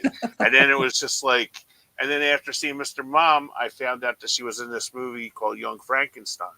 But I was a little kid when Young Frankenstein was out. I was like 5, so I didn't really discover that until after seeing Mr. Mom, and I'm like, oh, what else is she in? So, and then she was always on Letterman all the time, where Letterman get her to take a shower in his bathroom, So, but yeah, Young Frankenstein's such a great movie. It's a classic. Abby Normal. Yeah, I just watched that the other day. Yeah. Did you really? I always like the part with Cloris Leachman where she's says whatever and the horses freak out. Frau Blucher. Frau Blucher. That scene's always ruined for me now because I don't know if I sent you guys all the bloopers that they had for that. And every time they were doing that, Marty Feldman and she goes, "Will you stop, you petulant shit?" Because he's just like making with the eyes and stuff like that, and he just and they just all bust out laughing with her. So yeah, number 3 is Young Frankenstein. Yeah, he was perfect for to be Igor. Yeah. Igor. Isn't there a scene where his hump moves to it does that like 3 or 4 times during the movie. Okay. It's a running joke. Yeah, that's man. I love that movie. I just watched it the other day again for about the 1,000th time. Yeah, it's my second favorite comedy of all time because we did the top 10 comedies, and Blazing Saddles was 1. Oh and Young Frankenstein was 2. Both of them 1974 from Mel Brooks. So 50 years old. What a year! I mean, come up with another director that had that. Yeah, 2 classics. It's 2 in best 1 year. films. I think Spielberg did it 1 year where he had 2 huge hits in 1 calendar year, but I don't remember what the movies were off the top of my head. Yeah, but that's neither here nor there. Nope. Okay, number 3, right? Yep. Number 3, this movie's been mentioned a couple of times already, but here we go. 3rd time's a charm. A Nightmare on Elm Street from 1984. Nice. I've told this story before, but I'll tell it again. I worked at a movie theater when that movie came out. I was 17 years old, And part of my job was on Thursday nights. Movies came on separate reels that ran about 20 minutes long, and we would splice them together and make one giant donut that would be on a platter system and go through the projector. On Thursday nights, we would need to put together the new movies and take apart the old ones. And Nightmare on Elm Street was one of those movies I put together. The theater closed that night. I snuck back in and I watched it by myself in an empty theater alone. And it scared the living shit out of me. And it's truly the last movie that I was ever scared at. I've had jump scares before. I've been creeped out since, this and that.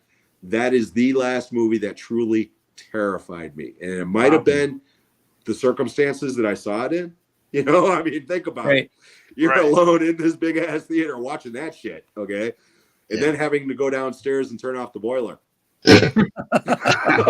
Okay. But it is, to me, it's the perfect slasher type movie. It's just, it's perfect. So yeah, Nightmare on Elm Street is number 3 for me. Fantastic pick. They wouldn't let you watch the movies. What's that? They wouldn't let you watch the movies on a Thursday night because we actually we didn't get paid for it, but we got encouraged because it was we got to basically proof the print. Well, so we made sure it was ready for the first day.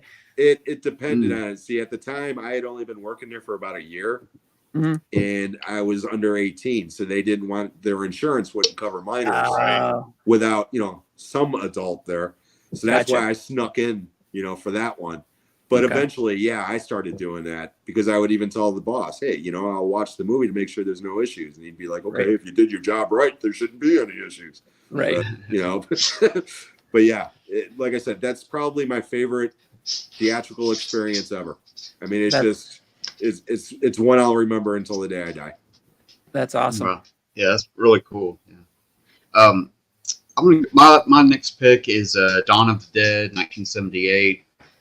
Good. Just love that one. I mean, I know a lot of people love it and everything, but man, it's one of those movies I just love watching anytime. And then over the years, there have been some really cool releases of it. I even have a Japanese laser disc of it, and with 2 different versions. And I don't know, it's just one of those. It's probably my favorite Romero movie for sure. Mm-hmm. Oh yeah. So, yeah, and also like Day of the Dead and stuff. I just don't I don't watch it as much, but I do really like it. I love all of his Dead movies. I do. Yeah. Well, let me take that back. I'm not a huge fan of Survival of the Dead, and I can take or leave Diary of the Dead. I like it for what it is, but but the original 3 and even Land of the Dead, I love all 4 of them. I think they're great. Yeah, I like Land of the Dead pretty good too. And what was I going to say? I don't know. Anyways, my dog's barking. I'm sorry. It's okay. I got to go to I used to work for Babbage's. I got to go to a Microsoft conference, and it was actually held at a hotel right down the street from Monroeville Mall, where filmed that. So I actually walked around in the mall for a little bit. I didn't. They hold conventions there all the time, but I just walked around the mall.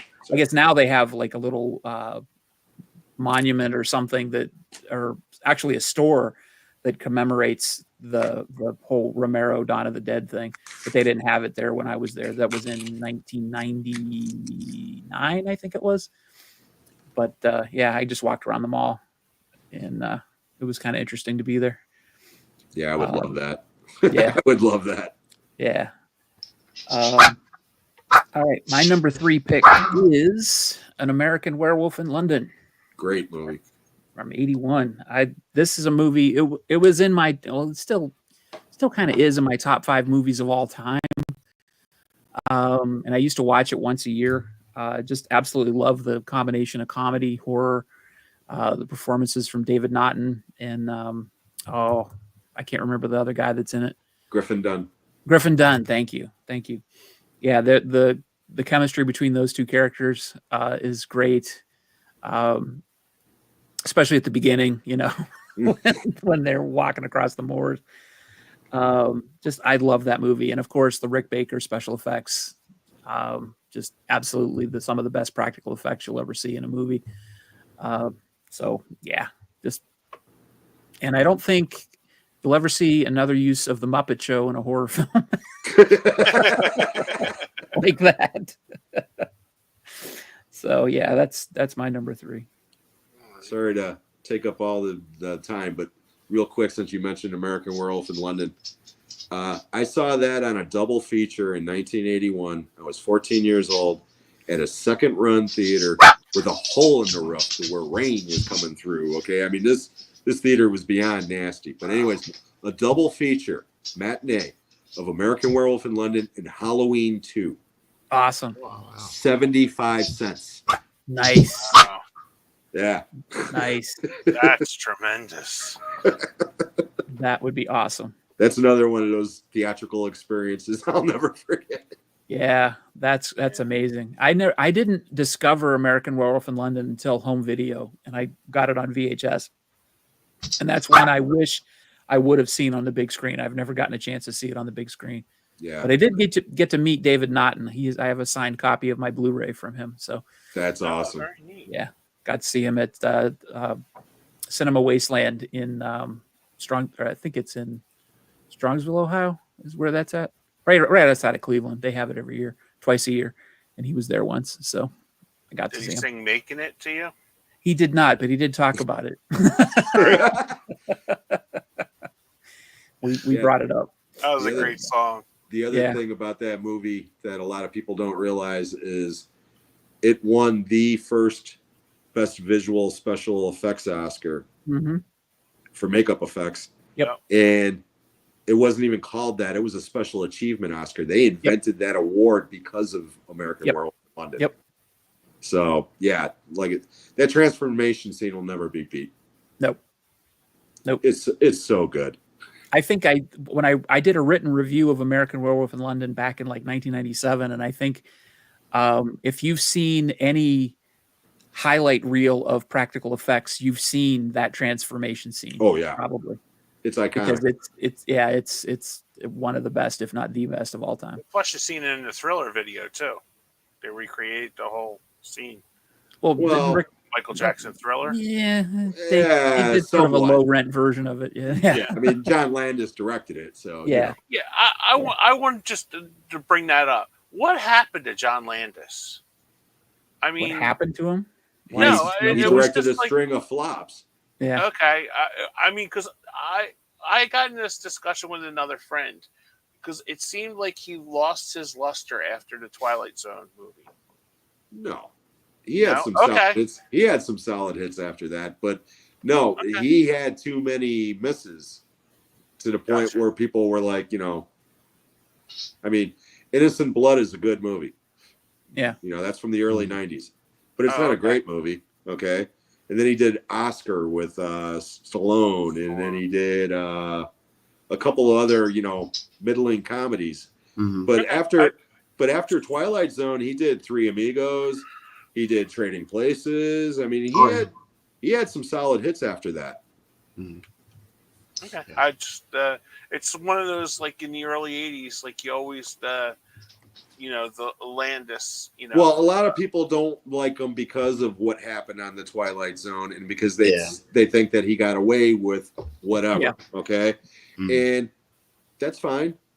That's valid. But yeah, exactly what Yep. he's saying right there. It's a tragic thing, and it really, it is. But in Hollywood, they'll always give you a second chance as long as you're making them money. Yeah. Yeah, I mean- that's true. Think about it. Money talk. So Yep. Yeah, I mean, he had hit after hit after hit for a while there. He had a great, he had a nice run. Yeah. good run, and stuff. So he's going to have some misses in there too. I Yeah. just thought I'd bring that up while we were talking about it because Yeah, it was you- like No, it's valid. I mean, Yeah. You don't really hear much about him, like doing Mhm. something new or anything. Yeah, it's funny that you brought that up because recently some people have been talking about him for some other reason, like he was canceled or something, and I don't know what that was for. But didn't he direct the Coming to America sequel? Because I know he directed the original one. Yeah, I'm not really sure if he had anything to do with the Let me second see. one. Nope. Oh, he didn't. Okay, because No, I never saw it. I have no idea. I didn't either. No, he did Beverly Hills Cop 3. Yeah, I know. I know him and Eddie Murphy had kind of a falling out on that movie. Yeah, he did The Stupids, Blues Brothers 2000, Susan's Plan in '98, and the last thing he Blues- did was Blues Brothers 2000. That's what happened to John Landis. yeah, Yeah. that's yeah. You can't And then- That recover sucked. from that debacle. Yeah, I swear I didn't No. even watch that as much. I love the first one so much. Yeah. Oh, that I second would one never is an watch that. abomination. It is so bad. Yeah, Yeah.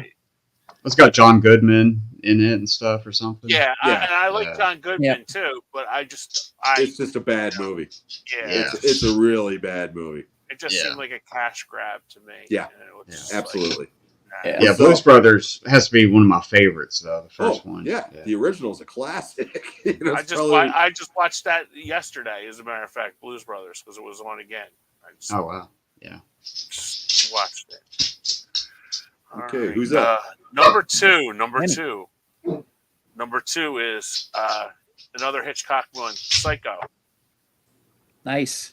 I Mhm. can't believe it. I was the first one to bring that up because I even said to Sean, I was like, "Oh, we're gonna have probably about 3 or 4, that we all agree on." Nightmare was one of them, Mhm. but Mhm. Psycho scared the hell out of me when I first watched it, and Yeah. it was on a local UHF channel, Channel Mhm. 48. And I didn't leave sitting in front of the TV with my uncle, because he was like, "Oh, you can't miss anything," and I sat through every commercial. I think it was like 3 hours at that time. And you were Right. just sitting Indian style in front of the TV watching it, and I was just mesmerized by everything. Yep. Yeah. Just a great movie. Yes, Yep. it is. Oh yeah. And part 2 is really good. Yeah, I was going to say Psycho 2 is 1,000 times better than it has any right to be. It is so Okay, I good. never seen that. Psycho Oh, 2 it's- is damn near. I'm going to catch some flack for this. Okay. I actually prefer Psycho 2 to Wow. Psycho. I'm not saying it's a better movie Yeah, I got Okay. you. because you can't match Hitchcock. Okay. Right. But Psycho 2 is, like I said, it's 1,000 times better than it has Yeah. any right to be. It is so good. So if you get a chance to Yeah. check that one out, Kenny, please do. It's yeah. I'm putting it. I have my phone, and I have a list of all the ones that I've never even heard of Mask of Red Death before, or that Sharon Tate movie. So I will be investigating that one. I actually just have Sharon Tate movie on my phone. That's what I have. So it's like, Yeah.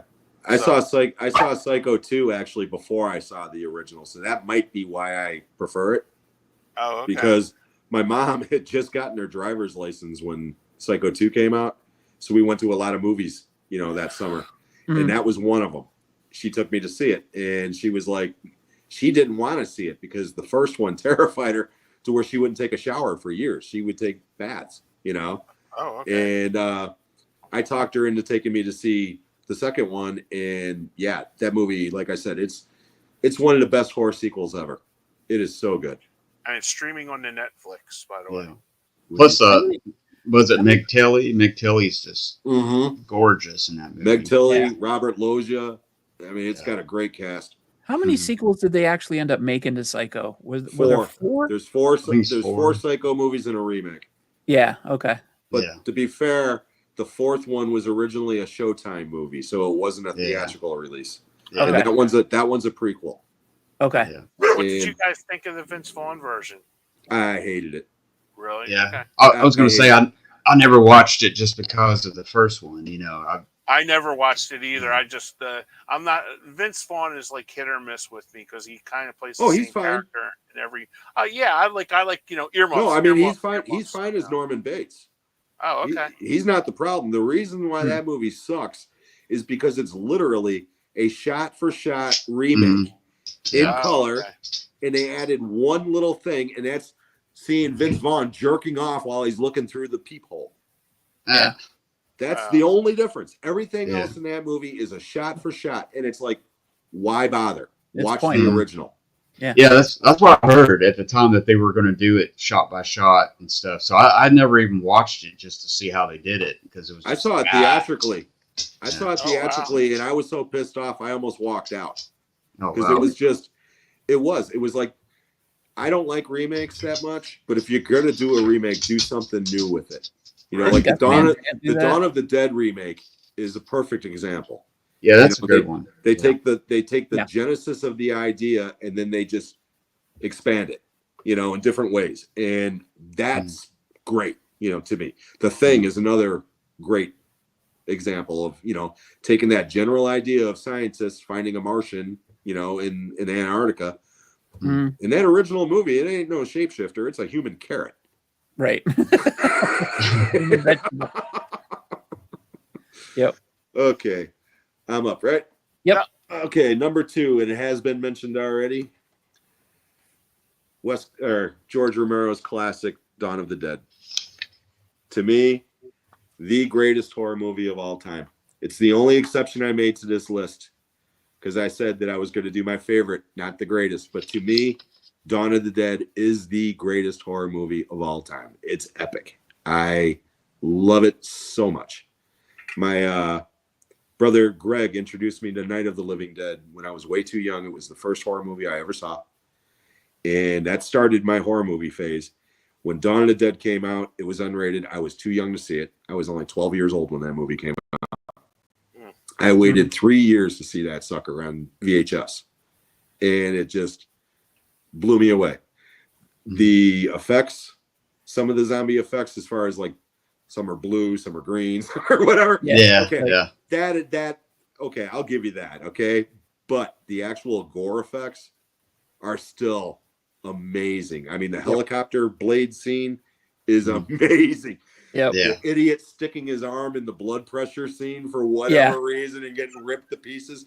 It's amazing. Yeah. So yeah, Dawn of the Dead, like I said, greatest horror movie of all time. Number 2. Yep. Yeah. Good pick. Good pick. My number 2, I'm going to go with Dario Argento. I'm going to go with Suspiria. Ooh. Nice. And the original. And I mean, I don't know. I just this year, I just saw his other earlier, what was it? I saw some of his early stuff, but then I saw Deep Red Mm-hmm. and I can't think of the name, but I like those a lot too. But I had only seen them once or twice or something. But Suspiria, I've seen it tons of times, and I don't know. It still just has that eerie, just weird. The colors and just I don't know. It's kind of weird. That movie's about atmosphere. Yeah, totally. Yeah. Atmosphere and aesthetics. Yep. Yeah, no, it's a classic. How do you Yeah. feel about the remake, Mike? The remake was not too bad. I mean, it was. I don't know. They just kind of upped it a little bit with the special effects and did some stuff a little better. But yeah, I mean, it was a good, another version of kind of story. And I've only seen it a couple times though. It's been a while, but I didn't dislike it. When I saw it first. I really like the remake for what it is. I just think it's too long. Yeah. I think that's the only gripe about it for me. It is a little longer. And Tilda Swinton is friggin' awesome in that movie. She plays like 4 different characters. I mean, Oh, really? Oh yeah, she plays like the main witch, in charge of the dance academy. Mhm. She plays an old man. She plays another witch at the end of the movie, and she plays another character who is escaping me right now, some German detective or some shit. But yeah, Okay. she plays like 4 different characters in that movie. That's awesome. Wow, I don't even remember that. It must have been a minute since I've seen it. I need to rewatch it. But yeah, it's cool. That's cool. I have not seen the remake. I've seen the original. I find the Italian stuff.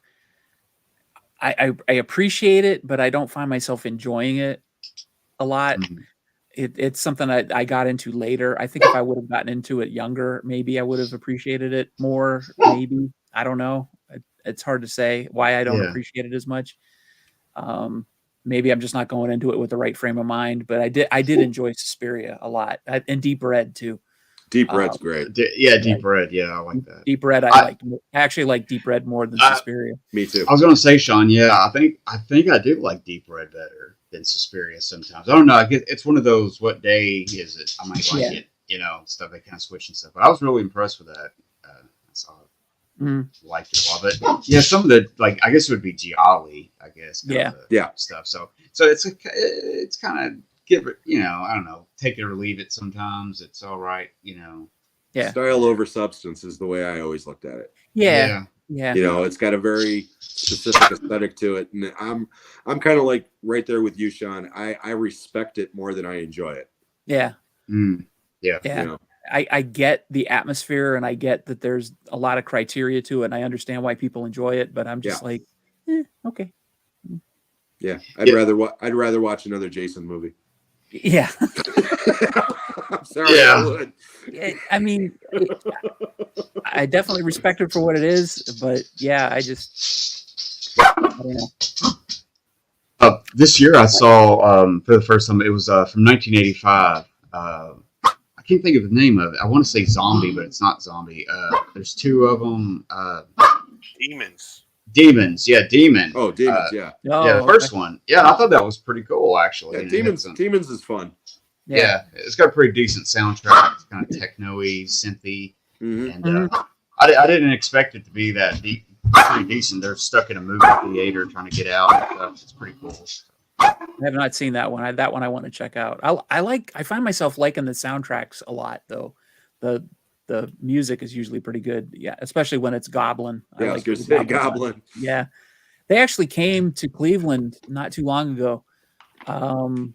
I forget which movie it was, but they actually did a performance during a film, and I didn't get a chance to go. I was going to go, and I didn't get a chance to go. But yeah, I heard about that. I think it was going to be in another state, but not like maybe a 2-hour drive for me. I ended up. I guess I forgot about it or something. But yeah. Yeah. Do you remember what movie it was? Because they were doing it like a tour. It was. Gosh, I can't think of it. It wasn't Suspiria. I don't think. I can't remember what it was. I just know Goblin was going to be playing. Yeah. To something. I can't think of it. Yeah. Yeah. It was only 30 minutes from my house, and I didn't end up going. Yeah. I'm still kicking myself for it. Oh well. Yeah, but Goblin's pretty cool. I mean, they're kind of underrated, you know, as far as film composers and stuff. Right. Yeah, definitely. All right, my number 2 has made the list of many of you guys. It is Halloween, which is probably my favorite horror film of all time.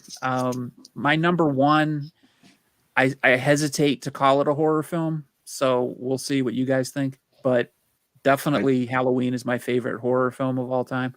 Like the story I keep telling about me sitting in front of the TV, it was so forbidden for me to watch it. And I managed to get away with watching it. And then I found out that I was watching it because I wasn't supposed to watch it, but that I ended up loving it anyway.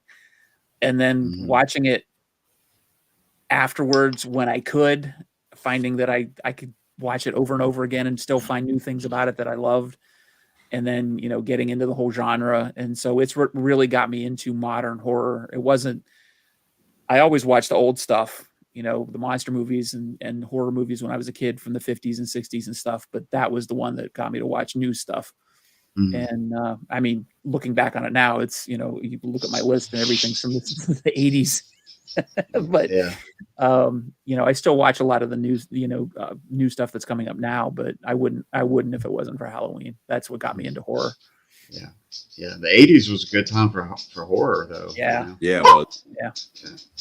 Yeah. And that's the reason that there isn't that much new stuff on my list, because we're talking about favorites. I appreciate and I love a lot of the new horror that comes out. It's just I haven't had a chance to watch them over and over and over again. Right. So I don't have that familiarity with them, and I don't. Yeah. I mean, if we expanded this to a 25 or a 50, maybe they'd be, bubbling under. But right now, my comfort movies are all probably from the 80s and the 60s and the 70s and whatnot. So. Yeah. I was going to say like A24 has been putting out some good stuff. Yeah. The Witch. Yep. What do you call it? Heredity. Heredity. Yep. Hereditary. Hereditary, yeah, and then Yep.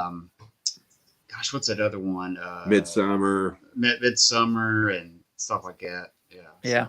pretty interesting. Taking Mhm. taking it up a notch, kind of a rebirth of kind of original horror. Yeah. Not remakes, not Yeah, and that's the thing. I think that a lot of the I don't want to say the kids because that makes me sound like grandpa, but but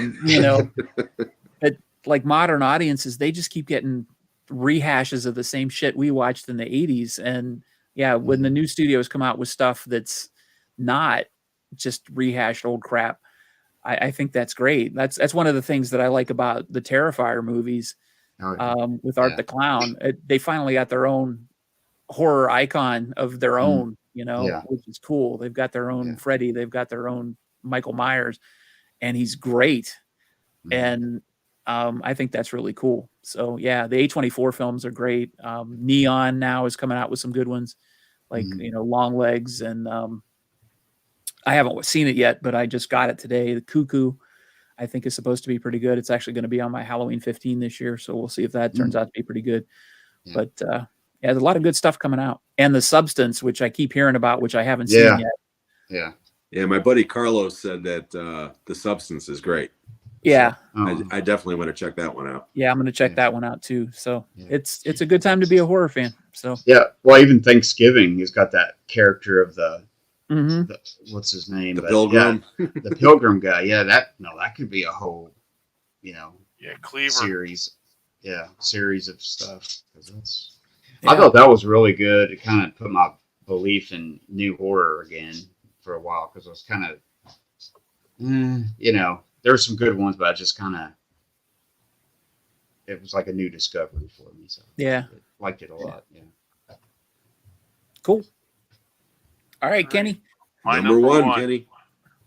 do your little drum roll. Should My have brought my number one drumsticks out here. I could have done it on the table. My number one is Frankenstein, Oh wow. The original? the original Frankenstein. Great I movie. love that movie. That's what primarily got me to buy this set was the Frankenstein one. Frankenstein, right? Yeah. I just It's Frankenstein. I just Frankenstein. Frankenstein. He's a sympathetic figure. The flower scene just kills you.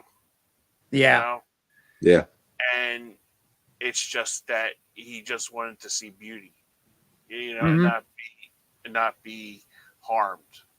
And it's just it gives you the feels, it's more deeply involved than just a monster movie, and that movie touched me more than Dracula, Oh, yeah.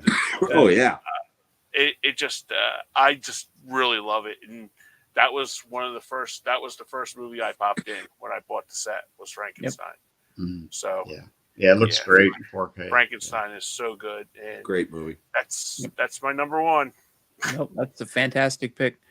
Yeah. And before we get to you, Jim, I just want to give a shout out to Caveman for encouraging everybody to hit the like button for us. So Thank you so much, very much. Caveman. Man, thank Hey, you. Gamen. Okay, my turn. Yep. Great pick, by the way, Kenny. Oh, Yeah. thank you. Definitely. Okay, my number one. Without a doubt, my favorite horror movie of all time. It's not even close. 1982, John Carpenter's classic, The Thing.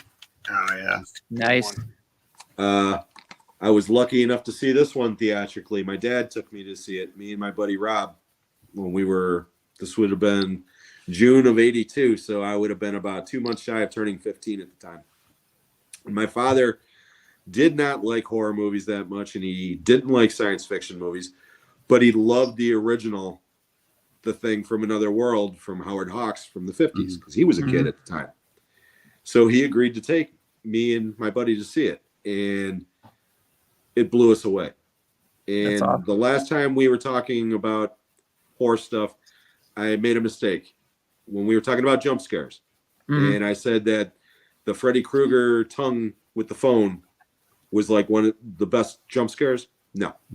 The blood test in The Thing, when he puts the hot needle in and that blood jumps out of that fucking dish, that is without a doubt, outside of a movie that came out in the 90s that we were talking about also, Kenny, which I don't know if you finished yet. It's probably the best jump scare ever. It's Which just one? The Exorcist 3. Did you? I did finish that. Oh, yes. Did you like that When jump he's scare? when he's got him against the wall in the yeah. The nurse just. You No, know the what? nurse. Yeah, Yeah. nurse. That Hallway almost made my Yeah. almost made my list. That is, I'm not kidding you. That is one of my honorable mentions. One of my Oh, top yeah, honorable definitely. Man, that's That movie is great. But yeah, Yeah. but before that jump scare, the blood test and The Thing. I mean, everybody always talks about the dog or when they're doing CPR. Yep. No, that blood jumping out of that friggin' dish. I mean, I literally threw my popcorn all over my father, started screaming like a little bitch. I mean, you know, it was just, oh my God, you know, but yeah, The Thing, it just gets better every time I watch it. I mean, I've seen it so many times and I never get bored with it. I just, it makes me happy every time I watch it. So it's like I can, it's like I can watch that more than Halloween when it comes to John Carpenter. I may like it more. I don't know, but than Halloween. But yeah, just that whole scene of them doing the blood test. You know, each one's going one by one, and I mean that's a great scene. Yep. Yeah, you could take all the gore out of that movie, and it would still be the perfect movie about paranoia. It's just, it is so good. Yeah, very good. Very cool. I guess my number one, still to this day, I don't know. It's just got the creep factor. The Exorcist, the original Exorcist. Nice. I was waiting for that to come up somewhere.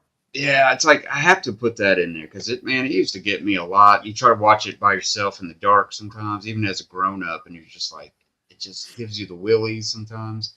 But that scene in part 3. Now, Exorcist 3 is a good movie, but man, that jump scare was like the first jump scare that got me in years and years and years, and it really jumped. I really jumped. It was just like, whoa, that is creepy as hell. You know. It's so good. Yeah. And I hate jump scares. I think they're cheap, you know. But when they're done correctly, you know, I'll forgive them. And yeah, that jump scare is so good. Yep. Did not see it coming. No, whatsoever. it just comes out of nowhere, and that's what makes it so effective. Yeah, sometimes you can predict the jump scares in movies. You know it's going to be here or be there or something, but that got me. It just got me. Yeah, that's. I think I told the story last week or last show about how I was watching that movie in a theater on a Saturday afternoon, and it was rainy outside, and I was in the theater pretty much by myself, so it was super creepy anyway. and then that happened. Oh my God, I was scared shitless, man. That was. But like I said, the sound design on that film is fantastic. So if you can get the opportunity to watch that movie with a surround sound system, it's amazing. Amazing. All right. And to this day, I've still not seen Exorcist Part 2. I still have not seen it. Yeah. I know. It's like I hear different stuff about it. I just that movie's a piece of shit. That's what I've heard. Yeah. It is so bad. Unless you want to laugh at a bad movie. I mean, because considering the talent involved with that movie, you would think that they were trying to make a bad movie because it is laughably bad. Yeah. Yeah, that's a weird trilogy. You know what I mean? It's got like the classic. It's got this pile of junk in the middle, and then it's got this really good third part of. It's probably the best number 3 in movie history or something. You know what I mean? Like it's up number. there. Yeah, number 3s are usually not like that great, but man, that was. Yeah, the number 2, Exorcist 2, The Heretic, it was just a cash grab, really. And then William Peter Blatty wrote Legion as a book, and then he wrote the script and directed the movie for Exorcist 3. So it's the true sequel. So 2 doesn't really actually exist. Well, not in this dojo. Yeah. If you want to make, there's a case you can make that the 9th configuration is also a sequel, but that's another show. Yeah. That'll take 2 hours just to figure out what the hell that movie's about. Oh, that's one of my favorite movies of all time. Oh, So, it's crazy. yeah, It's a I love crazy that movie. movie. All right, I'm gonna get into my number one here. This was tough because when you think horror, you don't necessarily think of this movie. Maybe you do, maybe you don't. I kind of waffled on it, but I'm gonna stick with it. It's Jaws. I knew that was going to be number one for you. Yeah, I knew that was going to be number one. yeah. It's my favorite movie of all time, but it's an adventure film, but it's a drama, but it's a horror film at its heart, I think. So I went with it. Psycho almost made my list too, but it's a horror film, but it's not as much of a horror film to me as Jaws is. So, Yeah. And that's totally subjective, and I totally would admit if I was wrong. If you made your case, I would say, yeah, you're right, and whatever. But Jaws is my number one. I've seen that movie more than anything other than Star Wars. I watch it all the time. I watch it multiple times per year. It never gets old. Mm-hmm. And it's my favorite summer movie. Yeah. Summer type movie, but I can watch it anytime. It's just, it's great.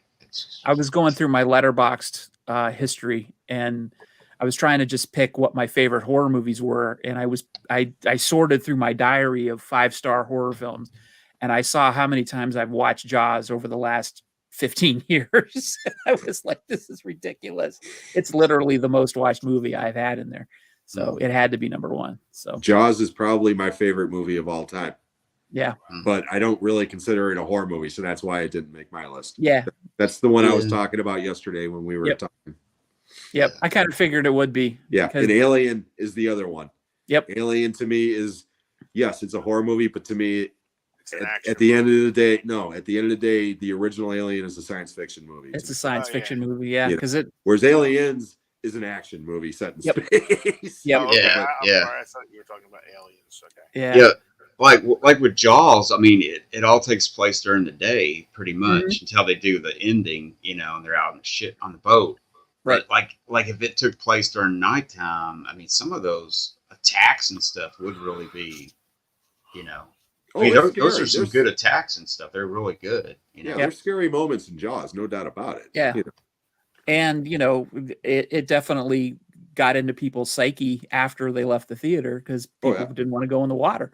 And that's the ultimate payoff for a horror movie, So if it could get into your psyche like that and really screw with you and make you scared of the water, or unfortunately cause people to go out and kill a whole bunch of sharks for no reason, unfortunately it did that. But it definitely had some psychological power over some people. So I would consider it a horror movie, but I would be perfectly acceptable if you said, no, I don't think it's a horror movie. So Jim, I totally agree with you. Okay, cool. Don't get mad. Well, that's what makes it such a classic movie, because it's got all the different genres kind of rolled up into one, and it's just encapsulates all the stuff. It's just great. Yep. All right, Kenny, what are your honorable mentions? Okay, I had 5 honorable mentions. 5. Hey, we're running short on time here, buddy. Okay, yeah. I'll just read them off. Ghost Ship, Nice. House of Wax, Alien, Ghost of Mr. Chicken, and Exorcist 3. Nice. Ghost Ship, really? The first 10 minutes of that movie is... The beginning of that movie is outstanding. It is. It's one of the best opening scenes ever. It really is. And I almost added the Death Ship, the one with George Kennedy. Yeah, that one's... You need a tetanus shot after watching that movie. That's a lot of blood. A lot of blood. Okay, I'll stick to the 2 honorable mentions. One of which has already been mentioned. That's An American Werewolf in London. And I gotta mention Cabin in the Woods. Oh, nice. That's a good one. That's a great pick. Yeah. That's a great pick. I really enjoyed that. After one watch, that was definitely on a list of favorites for me. But it's so much fun. Yeah. At the ending of that is fantastic. Yep. Mike? Well, man, I don't know. I don't know if I would say this is like a favorite or anything, but first time I saw VHS, that one, it's like a series of Short films. short films and stuff. That first one was really good. It just there were some ones in there that really creeped me out and stuff. But I don't know. I don't know. I was just thinking out loud, but I'd have to say Salem's Lot, first one. Gosh, what else? The Black Cat from 1934, Nice. Universal movie. That's a good one. I always like watching that one. Probably The Curse of Frankenstein, the Hammer first Yeah. version of their Nice. Yeah. Frankenstein. I always like that one.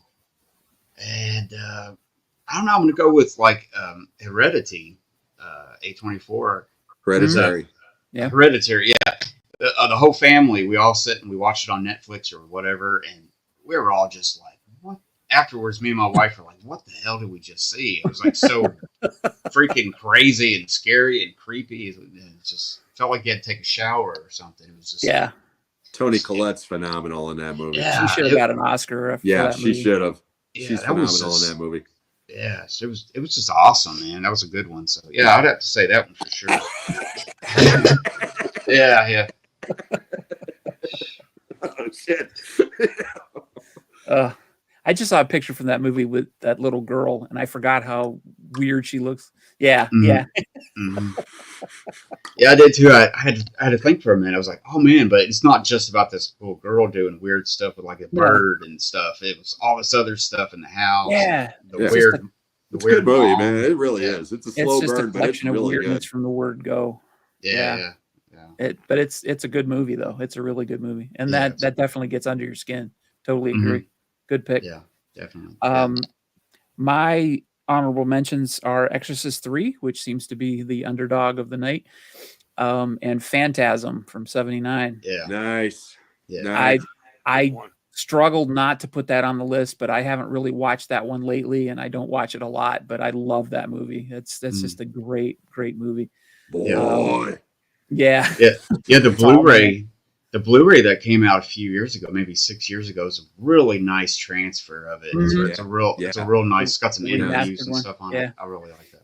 yeah, I have that. It's really good. I got to meet Don Coscarelli down in Dallas not too long ago, and I went to the Texas Frightmare weekend, and everybody was lining up to meet him, and I never got a chance to meet him. So I was kind of bummed I didn't get a chance to talk to him or say anything to him. I went to the airport to get a plane home, and he was standing right next to me. Wow. Oh, wow. That's Wow, awesome. what are the odds of that happening? So I Yeah. just said, "Hey," and I shook his hand. I didn't take up any of his time or fanboy or anything. I just said, "Hey, I really appreciate your movies." And You didn't ask him about Thanks for- Bubba Hotep? yep, I love Bubba Hotep. So do I. Yeah. Yeah, that's a good one. That's a good late night movie to watch. It's pretty cool. Yep. Bruce Campbell, baby. Yep. All right. Well, we are at 2 hours. We did not do movie recommendations, but I think the whole night was pretty much movie recommendations. Yeah. So Well, I I've think got we can- one more if I can plug it real quick. yeah, go right because ahead. This movie's phenomenal, and a lot of people have never even heard of it. It's from 2012. It's from director Rui Kitamura, who also directed Versus and The Midnight Meat Train, among other movies. This movie is called No One Lives. And it Oh, is a phenomenal slasher movie. Oh, cool. Please check this movie out. It is gonna check that out. Yeah, I'll write that one down. And it is Yeah. extremely gory, and it's all practical effects. nice. And it's a throwback to those over-the-top gore fests from the 80s. Luke Evans is the killer, and he's phenomenal in this movie. I'm telling you, please check No One Lives Out. It is so good. I It's on wrote it Tubi. down. Cool. Yeah, definitely. Is it? I'll watch it. Yeah, it's Awesome. actually a WWE movie. Don't let that throw you off. There's no wrestling in this movie. Okay, it's really good. It's All right, really good. we'll check. Yeah, that and Train to Busan. I definitely want to try to see that now. And I've been you talked about for years, or I've heard about for years. Awesome. Oh, it didn't pass the test. I checked to see. Oh, wait a minute. I checked Fossum to see if No One Lives is on there, and it is. There you go. Yep. Oh, cool. Yeah, that movie is so much fun. I don't know, Kenny. We might have a challenger for Tubi. I know. Uh-oh. Maybe they'll sponsor you, Kenny. That would be cool, wouldn't it? Those Yeah, TV bastards. I might send him an email. Yeah. That would be cool. Yeah, Tubi should really do that, man. I could see that like Kenny's pick, or something. Yep. Like, I don't know. Yeah, I mean, you give total love to Tubi, and got it. absolutely. Kenny is I a saw- one-man PR machine. I Mhm. did send him an email about it, so. and I think we ought haven't to heard just back. flood social media with Tubi. Free the Yeah. Kenny cut. Well, if you notice all of my publicity, I always put Tubi on there. There you go. You know? So Yeah. Yeah. I watch Tubi more nowadays. I mean, I Oh, used yeah. to watch it here and there, but since you talk about it, I check it out more, see Yep. what's on there. Yep. And it's crazy the length, the depth of movies that they have on there. Mhm. And I find it really fun. So I'm looking forward to checking out Fossum. Yeah. Not to take away from Tubi, but Not to take away from Tubi. Tubi's just my to give our audience another my place to look for go-to. movies. Yeah, That's but right. That's another place to check out. And And please it's support free. physical media audience. Yes. Yeah. And I will never take away from physical media. Never. Yeah. No, because a lot of the times that I'll check them out on Tubi, I'll buy them on physical media if I like Yeah. it. There was a Yeah. couple I just got from Hamilton Book that I watched on Tubi. One that Sean mentioned on his 15 is Halloween 15. Oh, which one did you pick up? That I picked up. Oh, goodness gracious. I'll put you on the spot. Yeah, let me be quick about it. Yeah, we're running long here. Come on. Yeah, I'm sorry. Come on, Tubby.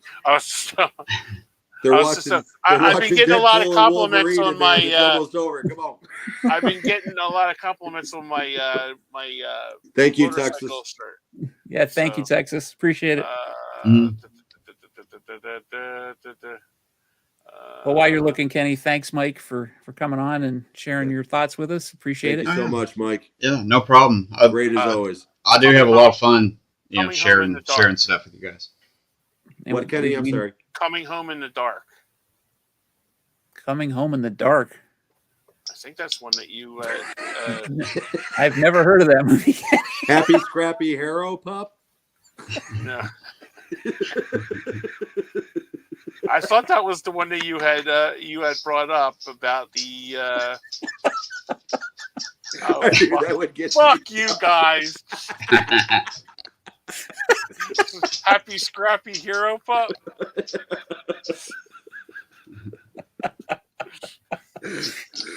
Oh my God. Oh, well, I'll have to look that up, Kenny. It was one that you had mentioned on your top 15. Okay. Because I I'll had take your word seen for it and then I watched it and I'm like, fuck you guys.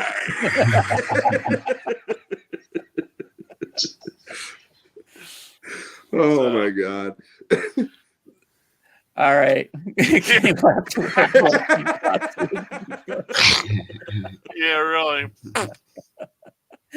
All right, let's wrap her up tonight. All So right. thanks everybody. Thanks for watching. Happy Halloween, everybody.